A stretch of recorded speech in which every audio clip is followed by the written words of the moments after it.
sorry to keep you waiting. I apologise. Yes, Mr. Malik. My Lord, if I could just quickly deal with the point of my Lord Sir Richard Field about Yes. it's irrelevant that whether or not you can mitigate because it can get us on the principle of the loans. The claimants have never claimed the principal on the loans taken out in this case, but only the interest and costs on those loans. And we say there's a duty to mitigate that they should have stopped the clock by paying off the loans using their assets, whether they're pledged to the banks or not.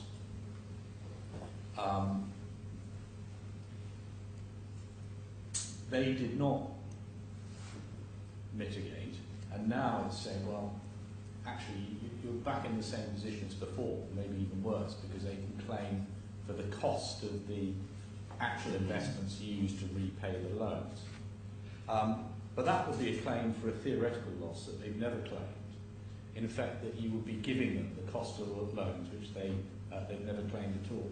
And when you look at Sir John Chadwick's judgment, the Deputy Chief Justice, he didn't deal with this as a defence. What he said is that there's no evidence that they were in a position to pay.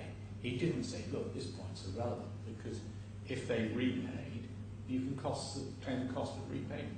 So I think that's where we go. It may not be a complete answer, but I think that's the answer I can give at this stage. Now, moving on to ground 9, which is the head C losses. That is the interest and costs on the loans with NBK, which take you up until mid-September 2014. And that's calculated to be $13,592,699. And we've got the general points, which I don't need to repeat, about Article 65.2b, foreseeability, failure to mitigate, etc. If I could just take you briefly to the reference to security in some of the relevant agreements, that those documents are in bundle H1.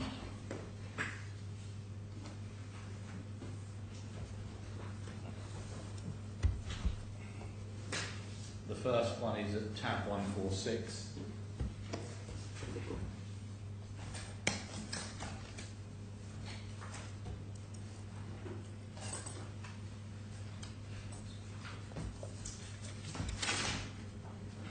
This is the loan with ABK to the first claimant, Mr. Rafed, 21st of May 2007.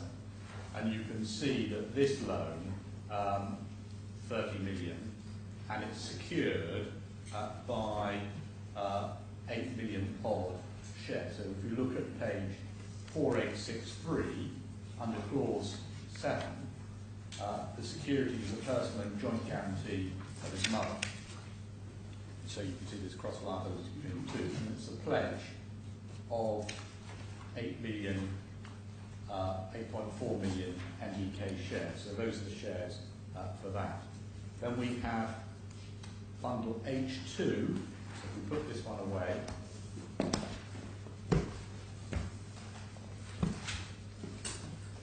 at tab 165.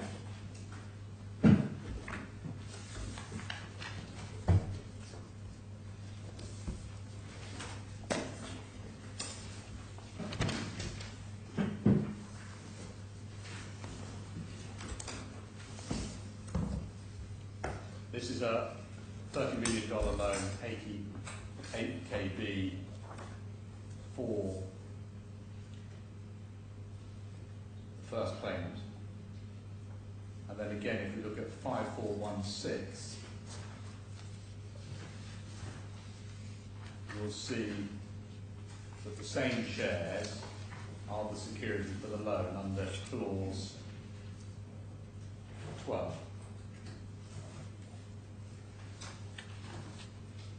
And then moving on to the $50 million facility for the second claimant on the 14th of November 2007. That's at H2166. You'll see it's a 50 million loan. And again, you'll see that the security is on page 5446 is the same 8.4 million shares in National Bank of Kuwait. And we know that after liquidation of the notes, the amounts owing by the second and third claimants was $60 million. And we get that from the quantum judgment at paragraph 132.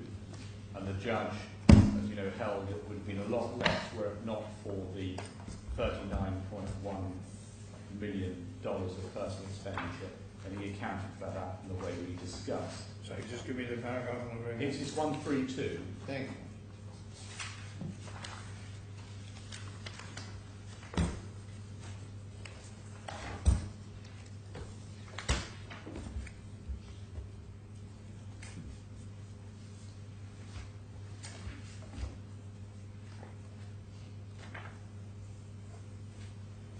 Yeah. And then finally, my lord, it's tab 168 of the same bundle H2 is the guarantee facility in respect of the third claimant. It's not dated, but I don't think there's any issue about it. It's tab 168, page 1571, and you'll see it's a bank guarantee facility. And on that was secured on a property of the first claimant and the stocks of the claimants in global logistics, which had to have a minimum value of 140% of the loan. So if we look at... Where are you looking? Well, I'm going to take you through it. Yeah. So you can see who the different parties are on the first page. So the second party is the third claimant, the third party is the second claimant, is the owner of the shares, and the fourth party is the first claimant. And then you'll see that it's Article 1 is agreed to provide facilities on the account, and there's a specific account number, and we'll come to that point later. The piece of land is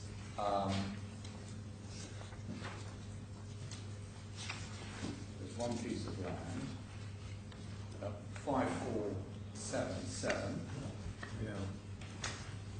belonging to the fourth party, that's the first claim. And then page 5479 are the shares in global logistics, that's proprietary pledging of shares, that's the bottom of 5479. And you'll see that those shares are owned in the proportion set out at 5480. Between all of them, they have 100% of holding in that company. And then finally, on that... I mean, those shares were listed or not listed? So they're unlisted. They're Yeah. family business company, Right. which I think they inherited from the claimant's father. So they could only be realised if members of the family bought them, I suppose. No, because it's 100%, so you can sell the whole company. Yeah. Okay. And then the LTV clause, my lord, is at page 5482, and you'll see that the LTV clause under subparagraph 1 is 140%. Yeah. The security had to be 140%. So that's just the background to the loans. I think we can put that one away for now, and then go back to my skeleton.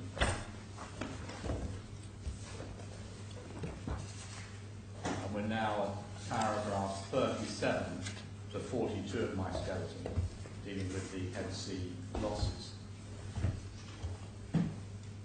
Yes.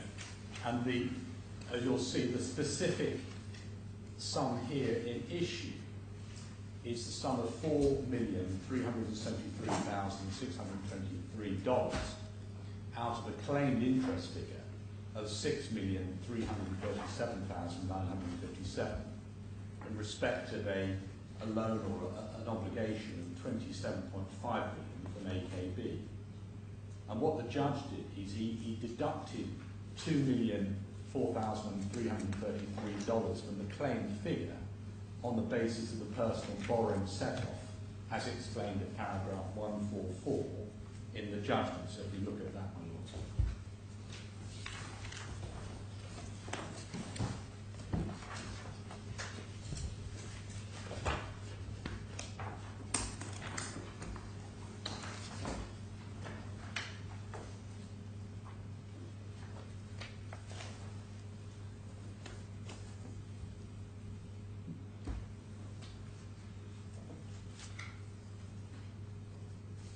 And there's no dispute is that he correctly did that deduction.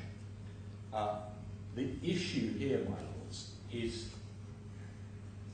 whether the judge was correct to find that the interest charged by AKJB on the loan in the period of the 15th of December 2009 to the 18th of September 2014 was in fact $6,377,957. That's the key issue, and really the sole issue in relation to this sum. But what as constructed with 473?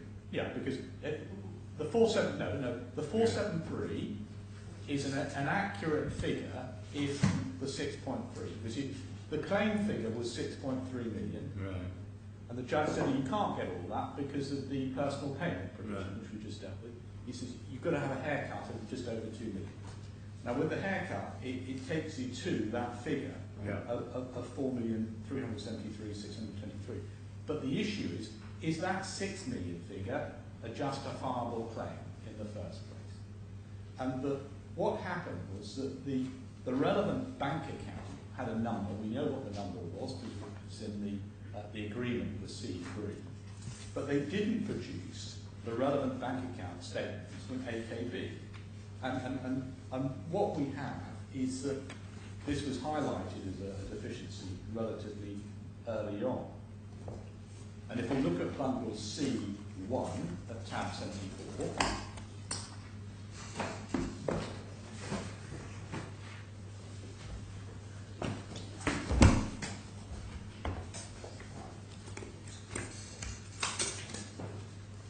this is the quantum report relied upon by the claimants of the original trial, though it did get superseded by events. And this is the 3rd of May 2013. And at paragraph 3.1 on page 1050,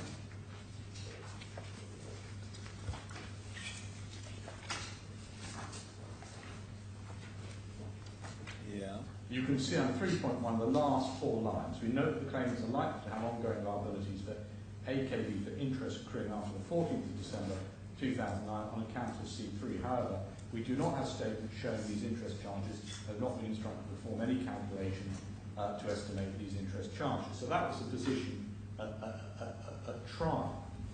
And the reason given for the absence of bank statements after December 2009 was that, well, we've been in dispute with AKB, and hence, because of that dispute, we don't have any bank statements. And this became an issue at the trial. And if I take your lordships to bundle F5, tab 125, at page 4243, so this is F5, tab 125, 4243.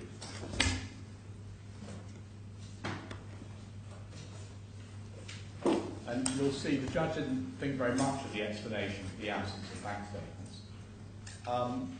Mr. Hill, as I understand it, I do not like to give, so sorry, I'm still looking for it. It's 4243. It says, as I understand it, I do not like to give evidence, and it may be something that we need to explain. This arose because of the dispute with ABK. Because of the situation that arose, because of the facts in this case, the clients were and are in dispute with ABK. In those circumstances, they did not have the account statements beyond 2009. As Sir John Chadwick, is it going to be said that if you're in dispute with your bank, the effect is that the bank does not send you any bank statements? Mr. Hill, as I understand it, that is the position that pertained then. I've got to be careful, my lord, because I do not have all the details. That's how I understand it. And it means if you want to make that application, you'll have to make it on evidence, because at the moment, it seems to me, I'm very, very well aware of people who receive bank statements and do not read them, because it's quicker to put them on the waste paper basket than to worry about what they share. I'm not conscious of banks who do not send people statements just because they're in a dispute. Rather reverse, banks normally do send lots of bits of paper when they're in dispute with them. And I say that was a perfectly common sense response of the judge, who's well versed in banking matters, and I'm sure anyone who has a bank's... I think it demonstrates my lack of understanding of the loan arrangements. Yes. As I understand it, the bank statements were required to establish the deductions or payments of interest accruing under the loan. And how much is the interest being claimed by the banks and for which they're entitled to reimbursement? Right. And to establish what interest was being paid. But presumably the loan agreements say in terms what the interest rates are. Yes, the loan agreements do have... I mean, is it suggested that the bank failed to charge for what they were entitled to charge for? Why not? Well, we don't know what they charge. No, but let's assume for the purpose of the argument, the loan agreement says 4% per annum. Now, you're saying, well, because you haven't seen the bank statements, you can't be certain they actually charge that. Well, yeah, that's what we are saying. Because of the complete lack of disclosure as to the dispute they had with ABK, right, producing no documents at all, they have produced bank statements where it suits them, but on this one particular account, for some unfathomable reason, they produced nothing. And what the inference is that the bank didn't charge interest at that period, is it? Well, the inference is we just don't know what the amounts of the bank has charged. Yeah, but you do know, because you know the rate, don't you? Well, we know the rate. You know what they should have charged. Yeah, but we don't know what the true position is, because there could be all sorts of set-offs. They claim they have a counter-claim against ABK. We just don't know what the true position is between the two parties. I understand your point about set-off, but all I'm trying to feel my way to is what really is a live issue as to how much interest was charged. And if the loan agreement says 4% per annum, you would expect the bank to charge 4% per annum, well, not suddenly stop charging. Or they could charge less. I don't know what they would have charged. Well, they could, of course. But that would be surprising. Anyway, so look, the reason they gave for the absence of bank statements in the original trial after December 2009 was that they were in dispute with the bank. Right. But what happened, for the purpose of the quantum hearing, they did manage to produce bank statements from ABK after December 2009. Right.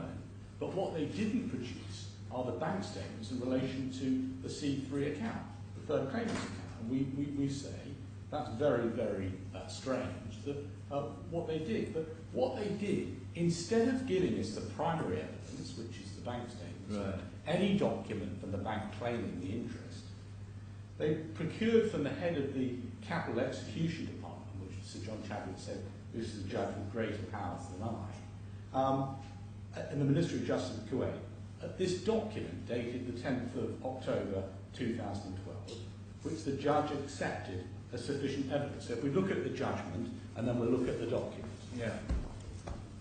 Sorry, 2014. So 2013, we're told we haven't got the bank statements. 2015, we are given bank statements, but not of this account. But it seems that instead of giving us the bank statements on this account, Mr. Al-Khorfi took the trouble of going to the execution department of the Ministry of Justice and getting this document. Yeah. What the judge said about this is at paragraph 125. 125 or 131? 125, I think. Let me just check.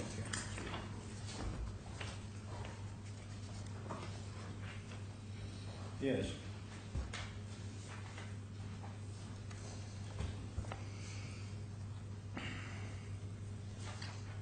In relation to the period after the 14th of December 2009, the claimants rely on a document dated 12th of October 2014, issued by the head of the Capital Execution Department, Ministry of Justice, Kuwait, in execution proceedings brought by AKP against the claimant to enforce security of a real property in Kuwait in respect to a loan of 27.5 million with interest.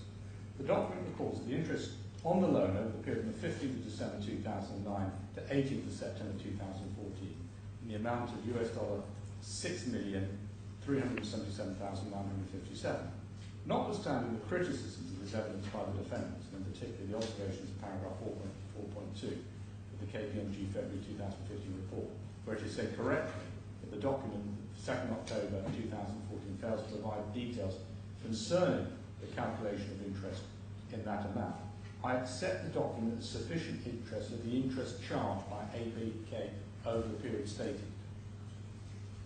So, I reject the defendant's contention that head sea losses after 14th of October 2009 must be quantified at 0. And so that's what the judge has said at 1.5. Let me put that away before I take it to the application.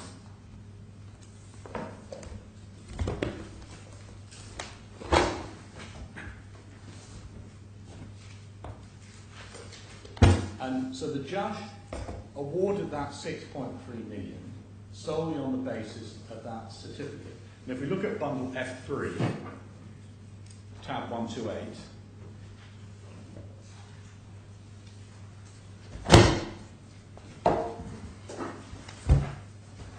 F3 tab 128, 4584. No, something's wrong. Or is it F2? F3 is 120 and I want 128. Must be F4.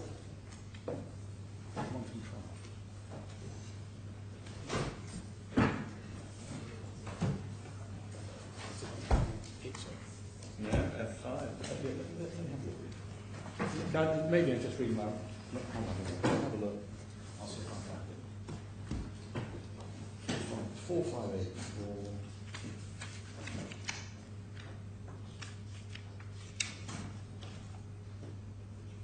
Okay, it is. It's F. Sorry, it's F7.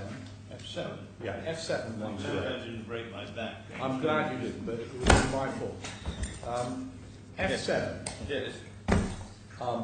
They're dealing with this whole point about the interest on C3's account. Okay, and then it's page 4584. Okay. And Mr. Brindle is at the top of the page. Albeit is a claim for the third claimant only after December 2009, and that has been inadequately proved, and there is inadequate evidence of it, and there are no statements, etc. And then the judge says, well, it turns entirely, I think, on the judicial certificate. And so, both during the argument and in his judgment, Sir John Chadwick took the view that this whole issue turned entirely on his assessment of that certificate. So we can put that away, and let's now look at the document. It's in bundle H3, 198. H3, 198.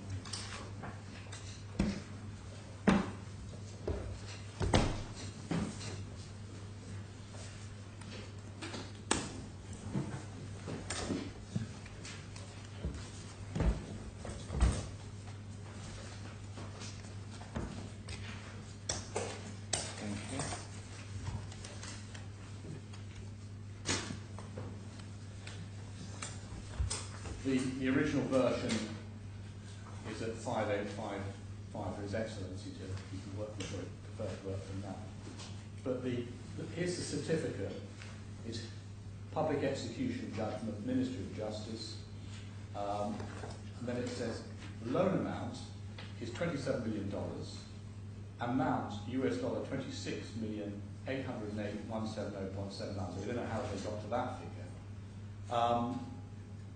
Is payable by them on the 15th of December 2009, notwithstanding the legal interest as per contract referred to, which amounted to $6.377 million, as of the 15th of December 2009, which is the due date for starting proceedings of execution, till today, the 18th of September 2014, continuously till full payment. So that's what the document is. So what is the document? I'm not sure I understand what it is. Well, Palace of Justice, Public Execution Department, Ministry of Justice. Well, I'm going to show you the explanation of what the document is now. Okay. But the document was commented upon by KPMG in its report of February 2015. at paragraph 4.22. So if we look at that. And C2, sorry. 85.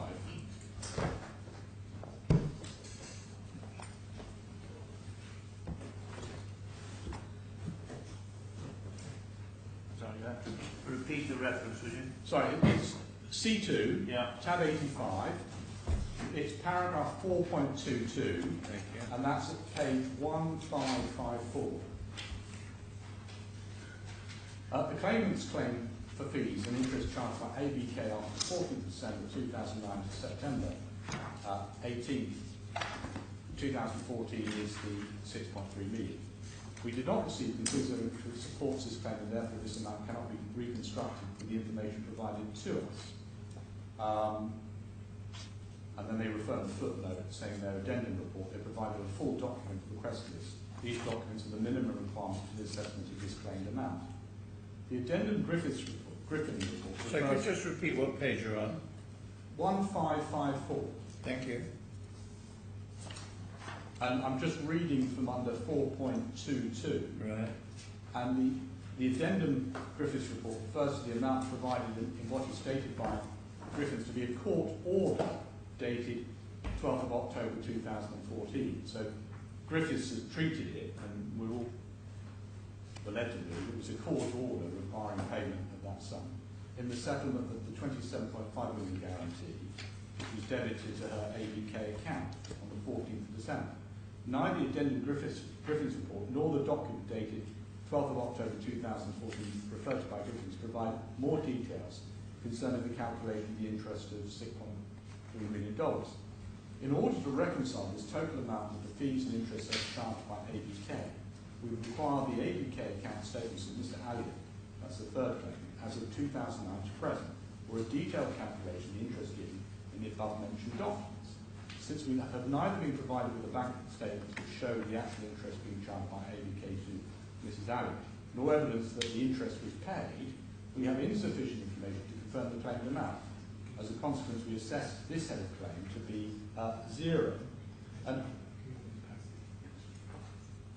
if the court decides, contrary to our view, that some amount for ABK fees and interest after the 14th of December 2009 is claimable by the claimants, we calculated a claim of 4.3 million based on the limited information provided for in the ABK interest after 14th December 2009, which is lower by just over 2 million from the amount claimed by the claimants. And that no bank statements were provided for her account. And there's no evidence that sum has ever been paid or will ever be paid. And there's evidently a dispute over it, as shown by the fact there's continuing litigation between ABK and the claimants. And for all we know, and I think there must be cross-claims, but they've taken the step of not providing any documents in relation to that litigation. And we continually press the claimants for proper disclosure as to the account statements and the dispute with ABK. And my Lord, if I can just take you back to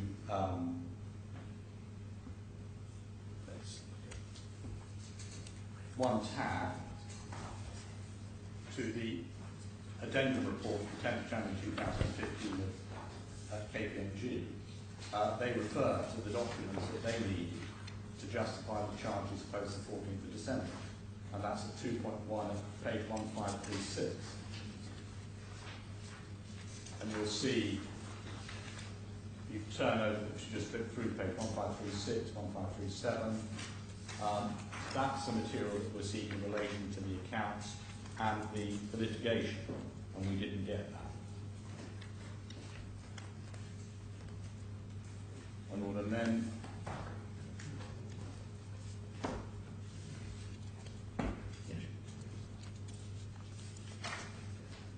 Certainly increased the documentation. Yeah. All these arguments you're putting to us have been put to the Deputy Chief Justice. They were, that's correct. And notwithstanding that he heard all these arguments, he decided that the certificate was sufficient evidence. Correct, he did, yeah. And what we say that in the circumstances where they could easily have given us the bank statements if they actually existed, or they could have given us the pleadings and details of what the dispute was with ABK in relation to this account. They made a deliberate choice not to give us that bank statement, because although at the original trial they said we don't have any bank statements after December 2009, when it came to the quantum hearing, they did produce bank statements of other accounts. Well, you're drawing the inference they deliberately withheld documents because the real documents would have revealed that the court order was wrong. Is that what you're Correct, yeah. That's quite a step. You have to demonstrate, don't you, that the decision of the Deputy Chief Justice was beyond the reasonable margin allowed for a judge at first instance. Undoubtedly, my lord. I appreciate that it's a high hurdle, but I'm saying in the whole circumstances where the logical thing is screamed out that they should have just produced the bank statements, and they didn't do that. Well, not submitting it's no evidence at all. It was simply saying the judge shouldn't have regarded it as sufficient evidence. Exactly, my lord. And I appreciate the point made by my Lord Sir Richard Field on that aspect. Yeah.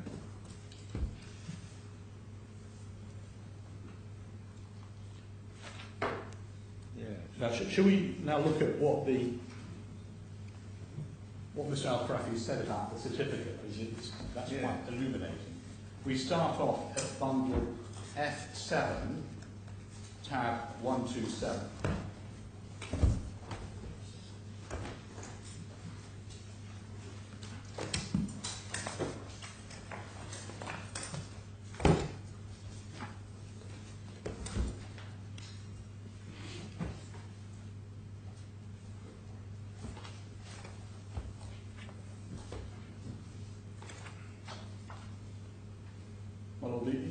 What I would invite you to do, actually, just to read 4492 to 4495, which deals with this Al-Khorfi's explanation. It's not a too long passage.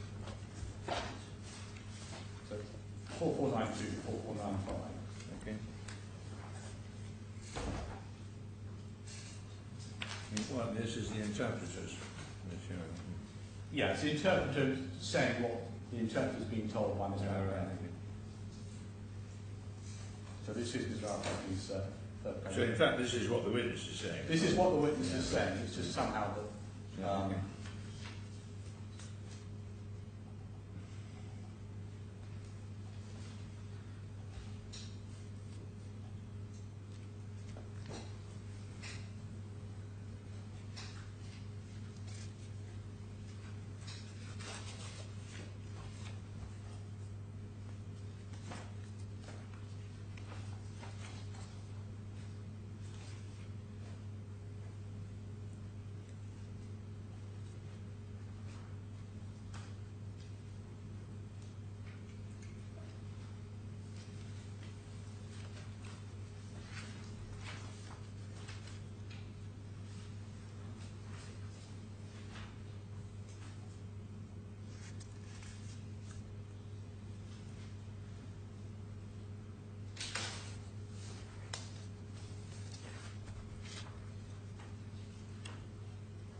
Yes, I have that.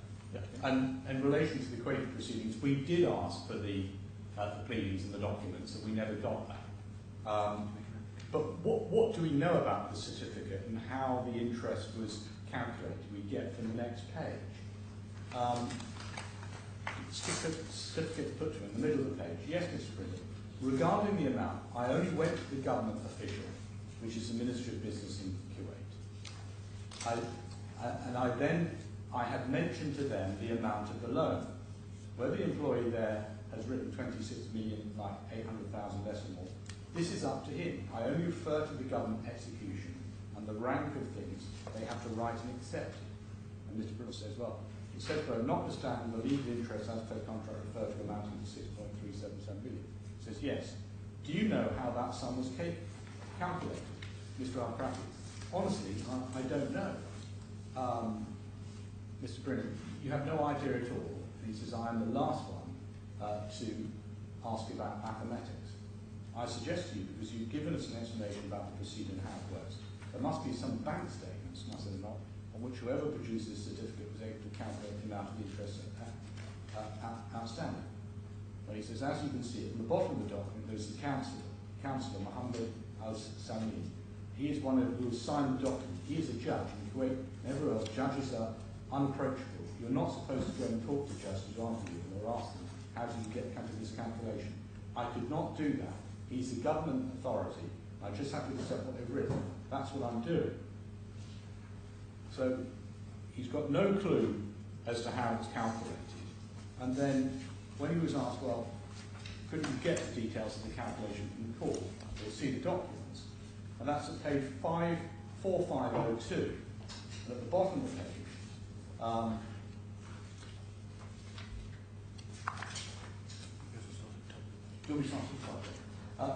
at the top of the page, is it not right that this certificate by the head of capital execution would have been based on an expert appointed by the court, would have produced a report which is the head of the capital execution, would then effectively certify? Is that required? Right? If you wanted to request for the appointment of an accounting expert or expertise or expert, that is something for the court to decide. It's not for me or for anyone, just a normal civilian, to go to the Minister of Justice and ask for an expert. That is for the court to decide. But I have followed the standard proceeding rate, and I've applied for a certificate, and now I have the certificate in front of you.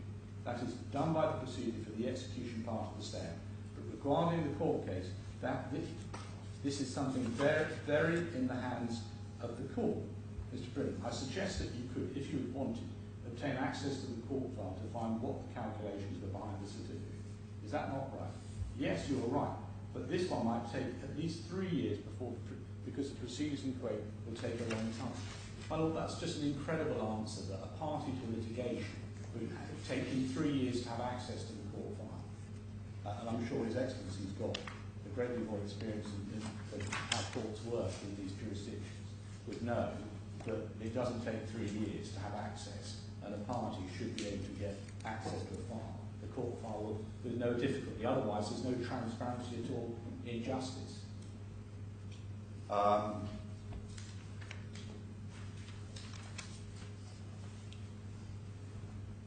So we say this is a purely hearsay document. We don't know who actually drew it up, who did the calculation. We know it's signed by the head of the execution department. We don't know how the person calculated the figure.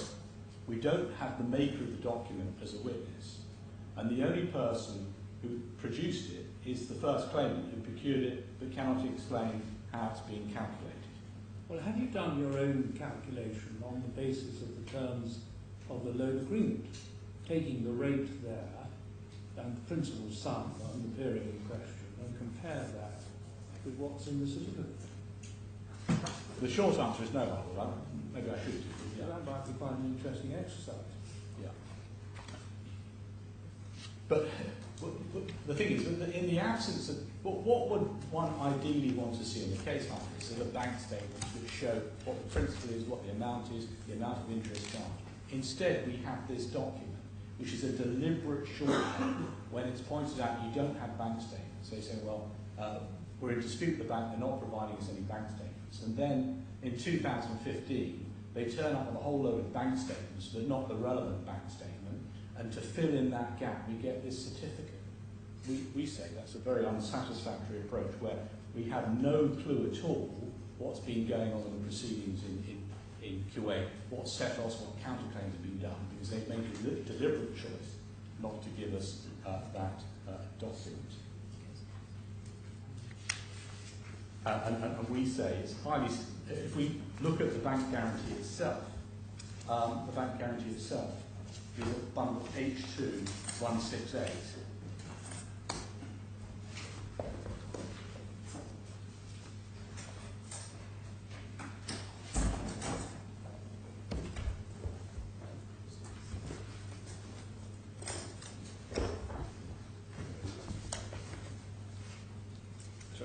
H2168. Just for your note, the reference to the civil claim going on, which has been filed by the claimants, is on page 4501 of that previous document we were looking at. I do apologise. I thought you were showing us something from the bank. I am. Well, H2168 is the guarantee. that's the document. Oh, I see. Yeah. the guarantee of the pledge, And then, personal guarantee, and attached to it are the documents. well, no, this What are you asking us to look at? I was going to take you to the guarantee, as in 5471, which you've already looked at. Right. And then paragraph 5472. Yeah. I'm sorry, I'm at tab 168 Yes. of bundle H2. Yeah, Yeah. Which is the guarantee. guarantee. Yeah. And at 5472, Yes. you see the reference to the account number. The first party agrees to provide the second party bank facility under account number, and there's an account number. And that's the bank statement we were asking for, and we didn't get. We've got lots of other bank statements, but not that one. If you look at Article 7 on page 5476, it refers to being sent bank statements, and if you don't object to the bank statements in 14 days, you're stuck by the figure. It says, if the first party does not receive any obligation is just a translation error, in writing from the second party to the statement of account within 15 days from the date of dispatch via ordinary mail, this would be considered a declaration of correctness. The date is stated there in the final approval by the second party of all entries and contents thereof. And we say that it's pretty obvious that this bank would have been sending bank statements, and it's highly unsatisfactory. We don't have that. And my Lord, if we can close that, the unsatisfactory features we set out in our skeleton argument at paragraphs 39 to 41.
And then if I can just quickly take you to my learned friend's skeleton argument, which is paragraph 53. That's B136.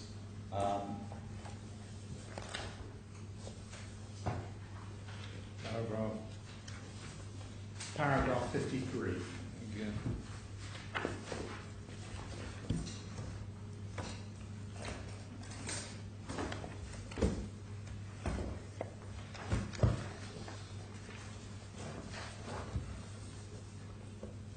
The first point is they say, as regards the judge confiscating the ABK interest in the period from the 15th of December, it's incorrect to say the judge's decision was based solely on the analysis of one document. Well, the judge himself said in argument and in his judgment said it was based on that document. And then it says the judge also had the original AKB loan agreements, that's true, corresponding to ABK and ABK bank statements and various documents related to the dispute with ABK. Well, we didn't have the key documents from the litigation, and we didn't have the relevant bank statements. Not enough to say, oh, we gave you bank statements without pointing out the relevant bank statements, the ones that we wanted, were not produced. The only thing they produced from the Kuwaiti proceedings was the certificate that we've seen. It's not a question the judge assessing a wealth of evidence. We say it's a very thin finding to find it based on this certificate. And at trial, the witness didn't point to any other evidence to support it. We've responded to this as well in our supplemental skeleton argument, which is at B131A, paragraph 22, I don't think you need to look at that, just but really note down that we deal with this paragraph 22 of our supplemental skeleton argument. And we did complain about the lack of disclosure in our closing. It suggested we didn't, but we did. And the reference to that, Your Lordships, is bundle F3 128, and that's 4644, 4640, 4645, and 4646. Does Your Lordship want me to take Well, I haven't taken a note of all that, of course, it was on the transcript. Yeah. But I think one point that's taken is that there was no application for specific disclosure. We continually said we continually said we wanted disclosure. I'm sure you continually said that. But what I'm saying is, was there an application for specific disclosure? What happened was that you've seen the submission seeking disclosure, and my learned friends say, well, that application that was not part of a formal application as it should have been, and the judge ignored it. But the fact is, we did apply to the judge for this material to be disclosed, and the judge did not order it. So, but what happened is you've got the experts. They have the experts' procedure. Our expert set out what was missing. They didn't produce what was missing. no. We raised this with the court in the submissions that you've already seen, explaining what the relevance is of each category. The judge did not order that because the other side said we hadn't formally taken out an application for it. But the other side knew that it's always our case that you could not base this claim. Yeah. So now that's that point. And then the final point, my lord, is the question of the CBK loan, and in particular, there are two loan agreements. I'm sure you've got the picture of it. In September 2010, you have a settlement with NBK in respect of the two loans. That's the loan with C1 and C2. There's a separate dispute in relation to the 27.5 million with C3, which wasn't settled, and hence they're claiming for that. And there's no evidence as to what happened in relation to C3's dispute, apart from the certificate that Mr. Al-Kharafi got. But going back to the CBK loan, it's in relation to two aspects, which is the $24 million loan of the second claimant and the $12 million loan of the first claimant. And that was repaid by a new loan by CBK, and the NBK shares, which were then held as security for the ABK loan, was transferred over to NBK. And you've seen various documents in relation to that, and I'm not sure if it's going to be helpful just to take you through those references. You said they were transferred to NBK, you meant to CBK. CBK, yeah. And that the NBK shares were transferred. No, it's the same shares as they put up as collateral. Yeah. And our position is that these losses are too remote, they're not foreseeable, failure to mitigate all the points we've raised before, and we say this is not a direct result of the transaction. The other side say it is, but we say it is.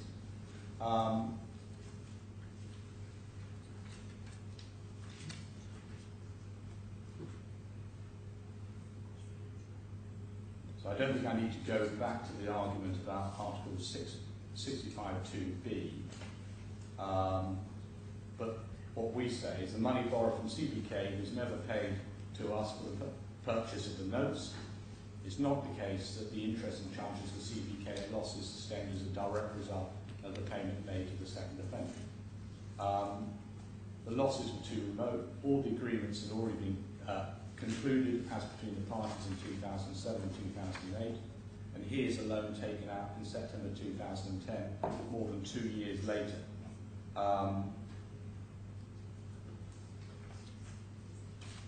The second loan is the 2012 loan, which you see, which seems to have replaced the 2010 loan. And we say this is even more indirect, and we say the judge shouldn't have awarded interest on that. think it's probably helpful just to briefly look at that. It's bundle I, tab 261.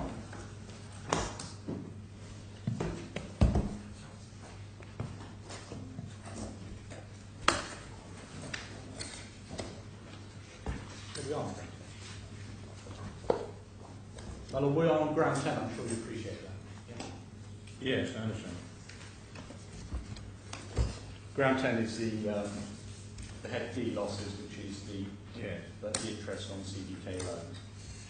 We're now just looking at the replacement loan agreement, which is at tab 261 on bundle I, starting 5986. You can see that the borrower is the second claimant, and then 5987, the second party applied to the first party to be granting bank facilities in the form of capital loan in the amount of 11.1 million. So the amount of the loan is actually increased from the previous figure, from the 2010 loan. And then there's an account number. And then it says, second item, the second party should acknowledge to owe the first party of that sum. Then, as security, you've got more shares at 5989, because instead of the previous shares figure, you've now got 13.6 million shares at the bottom of 5989. So it's the same security, instead we've got more shares. And the CBK were happy to lend this to the second claimant, as she's extremely wealthy and she'd have no problem in repaying. And as we know, according to Mr. Hamlin, she had a net worth after all these liabilities of in excess of $70 million. And the explanation for the increase in the loan was, or you don't know? I don't know. No. I mean, I presume it's unpaid interest on the... In terms, it was a rollover, but for a higher figure and a higher security. Yeah. With capitalisation of interest. Yeah, I'm sure, yes. Yeah. So, and then, just moving on over to the next page, you'll see when that loan itself was rolled over. I see, capitalisation of outstanding interest. Yes. Unpaid interest. Yeah. So the interest wasn't even being paid.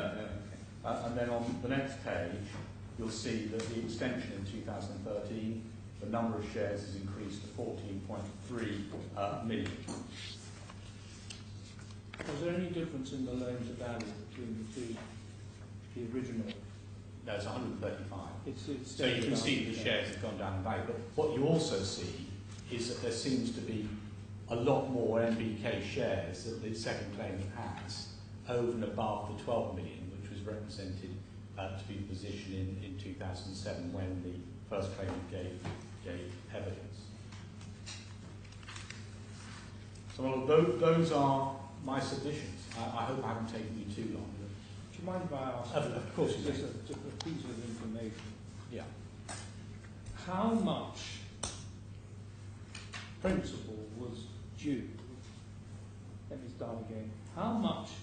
What was the sum necessary to discharge the ABK loans to stop interest from running? Well, it's the same amount of these loans, so it would have been 10.1 million or 10.8 million Kuwaiti dinars. And the exchange rate fluctuated between 3.2 and 3.5 over recent years. So I think that will give you an indication. So about $37 million. Yeah. When the, forgive me because my recollection is a little bit fuzzy, the right notes were purchased with money borrowed from ABK, and the sum borrowed was 100 million US. Yeah. Now, in order to stop interest running... 80 million. 80 million? Yeah. All right. In order to stop interest running on that 80 million would have to be paid to discharge the loan. Is that right? Yeah, it's subject to 2 points, yeah. So was that the sum that, by way of mitigation in respect of the interest claimed on that borrowing, that the claimants had to fund? No, because you've got you've got the proceeds of the notes when they were sold, and so we know that when the notes were sold, it went down to 60 million. But they were sold by Bank Sarasin. Yes, and then there's a surplus,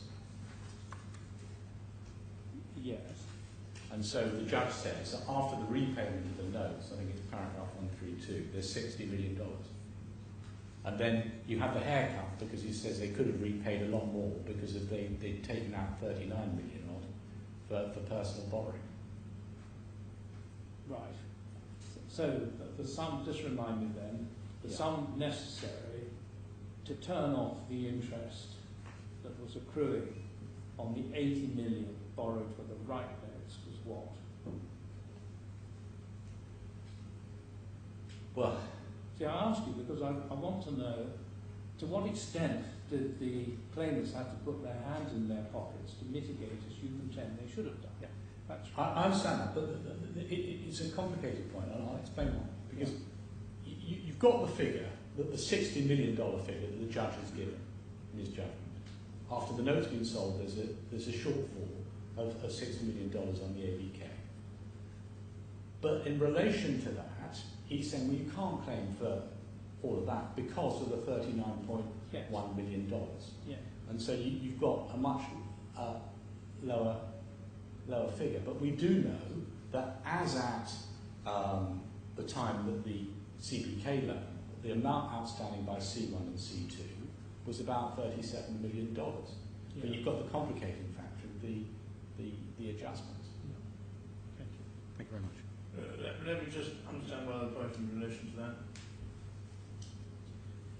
It is, at least now, common ground that there was no obligation or duty on the part of the claimants to meet the margin call.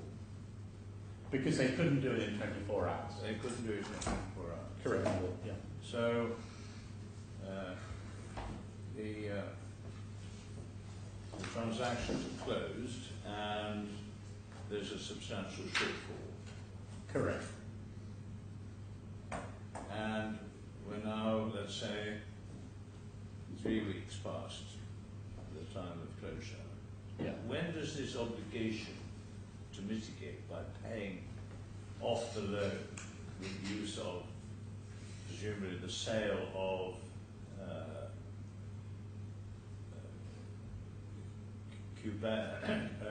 Kuwait Bank shares arise? Well, within a reasonable period. And what is the reasonable period? Well, I'm saying the reasonable period is probably no earlier, no later than the end of 2009. So they're perfectly legitimate to hang around for 6 months or what? Well, I suppose it's like an elephant. If you've ever seen an elephant, someone's described it, you'll know what it is. And I think that by the time you get down 6 months down the line, I think that is a reasonable period. But it's very difficult for me to say, oh, when that clock has passed. I mean, this question of what the bank would foresee in event of default. Yeah. Well, that must encompass what the greatest conceivable range of time available to the customer. Is that right? Well, not the greatest conceivable, but I would have thought that you Right. can conceive many things, but there is an element in that. It's like, I think I would be out, assuming it's relatively short, if you could show me how the issue of mitigation was put to the judge. yeah. Well, shall I I get... think the answer, I mean, it may be extremely burdensome for you to fiddle around in the documents now, if I may put it rather rudely. But I think if you could let us have references to the closing skeletons and the closing speeches to the extent that they deal with the issue of mitigation, the obligation on the part of, not the obligation, the extent to which the claimants cannot recover in respect of losses that they could reasonably have avoided by mitigating, which is good. It's in the closing speeches and the written. I can get my junior can put those together while I'm sitting down. Well, that would be helpful. Thank you very much. All we need is the pages, I think. Pages, yeah. Thank you very much. Thank you very much. So can I just clear the desk?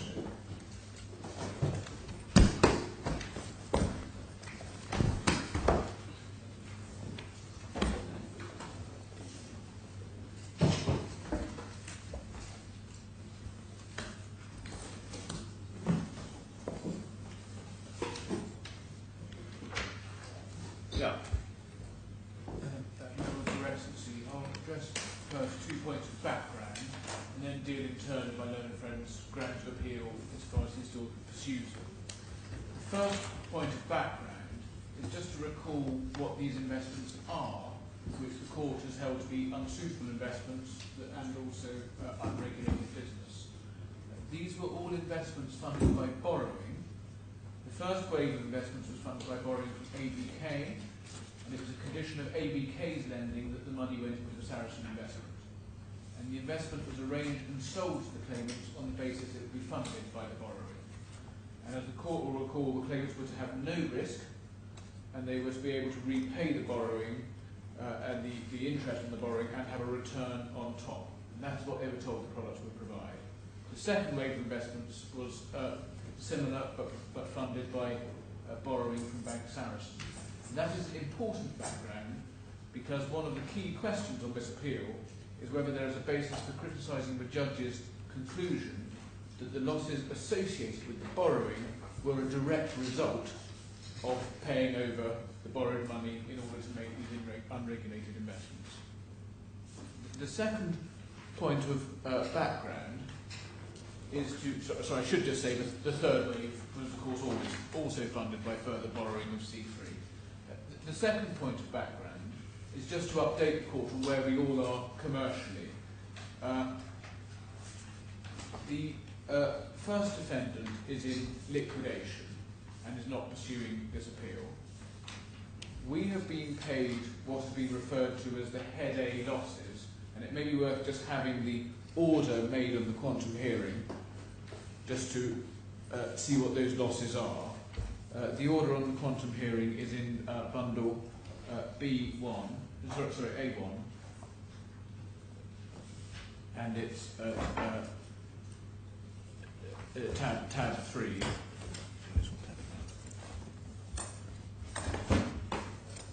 Sorry, tab 4.